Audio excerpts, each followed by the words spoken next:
লখিমপুৰ জিলা ক্ৰীড়া সন্থাৰ উদ্যোগত আন্তঃ club B division league football প্ৰতিযোগিতাখনি শনিবাৰে শুভ উদ্বোধন কৰা হয়। প্ৰতিযোগিতাখনিৰ শুভ উদ্বোধন কৰে জিলা ক্ৰীড়া সন্থাৰ সম্পাদক ভৱ গগৈ। উদ্বোধনী অনুষ্ঠানত মেচ কমিছনাৰ হিচাপে উপস্থিত থাকে লখিমপুৰ জিলা ক্ৰীড়া সন্থাৰ কাৰ্যকৰী সভাপতি লতিফুল আহমদ হুছেইন, নগৰৰ পশ্চিমাঞ্চল ক্ৰীড়া সন্থাৰ সভাপতি সূৰ্য গগৈ, ৰাষ্ট্ৰীয় খেল পৰিচালক ভাস্কৰ চাবুকদৰা, দীপাংকৰ তামুলী ফুকনকে আদি কৰি জিলা ক্ৰীড়া সন্থাৰ কেইবাজনো বিষয়ববীয়া।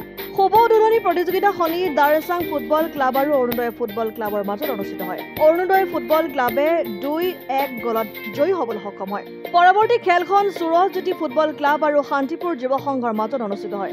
মুঠ 9টা দলে অংশগ্ৰহণ কৰে এই প্ৰতিযোগিতাখনিত।